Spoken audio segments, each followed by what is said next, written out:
মায়াং পাহাড়ের একটি জায়গা আপনাদেরকে দর্শন করাচ্ছি। খুবই সুন্দর একটি জায়গা। এই জায়গার বিশেষ মাহাত্ম্য আছে। তার আগে মায়াং পাহাড়ের এই কিছু অংশর সম্পর্কে একটু তথ্য আপনাদেরকে দিই। আমি ঠিক দাঁড়িয়ে আছি, এদিকেও মায়াং পাহাড়টা চলে গেছে এবং এদিকেও চলে গেছে। তো মোটামুটি 12-14 কিলোমিটার দূরে এই পাহাড়টা।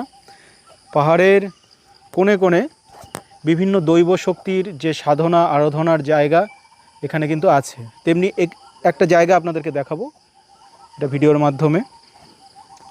এই যে পাহাড়টা আপনারা দেখছেন উঠে গেছে ওপরে, ঠিক এর ওপরে একটা জায়গা আছে, ওই যে গাছটা দেখছেন ওখানে মা মহামায়ার থান আছে, একটা গুহা আছে।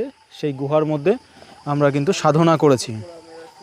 আর এখানে যেটা আপনাদেরকে দেখাবো, এখানে একটা ছোট ঝর্ণা আছে, এখান থেকে দেখা যাচ্ছে না ঝর্ণাটা। তো ওই ঝর্ণার মধ্যে এটাকে বলা হয় ত্রিজনী, মানে 3টে ধারা আছে। তো এই 3 ধারার যে জলটা পড়ছে এখানে সপ্ত ঋষিরা স্নান করতেন।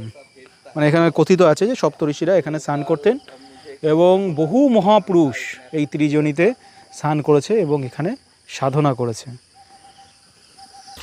এখান দিয়ে দেখুন ত্রিজনীর জলটা আসছে। এখানে গাছপালা হয়ে গেছে বলে যে 3 জায়গা দিয়ে জলটা আসছে আমি দেখাতে পাচ্ছি না। আর এখানে এই যে পাথরগুলি আপনারা দেখছেন, অনেক সাধক কিন্তু এই পাথরে বসে বসে সাধনা করেছেন।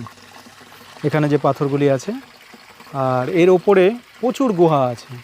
পাথরের মধ্যে মধ্যে প্রচুর গুহা কিন্তু আছে এবং অনেক গুহাতে মানুষ সাধনা করেছে পৌরাণিক যুগে।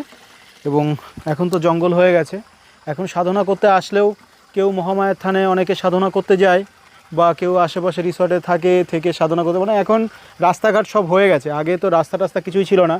আমি যখন ছোটোবেলায় এই জাদু মায়ানে এসছি তখনকার পরিবেশ একরকম ছিল। দিনকে দিন এর ডেভেলপ হয়েছে, রাস্তা হয়েছে। এই আমি যেখানে দাঁড়িয়ে আছি ঠিক এই দিকটাতে রাস্তা আছে, এই জঙ্গলটা পার করেই হাই রোড আছে।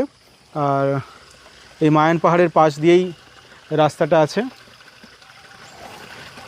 আর মহামায়ার থানে যেখানে আমি দেখাচ্ছি মহামায়ার থান, ওখানে পৌঁছাতে গেলে একটু ওই দিক থেকে উঠতে হয়, অন্তত 3 থেকে সাড়ে 3 ঘন্টা লাগে মহামায়ার থানে পৌঁছাতে। তো এই ত্রিজনীতে স্নান করলেও পুণ্যলাভ হয়। আর যখন এখানে ওয়াটার সাপ্লাই ছিল না তখন কিন্তু বহু মানুষ এখান থেকে জল নিয়ে যেত, খাওয়ার জন্য জল খেত। আর এই যে ঝর্ণাটা অনেক বেশি পড়তো, ছোটোবেলায় আমি যখন এসেছি অনেক বেশি পড়তো, এখন খুব সামান্য পরিমাণে জলটা পড়ে। তবে শুনেছি যে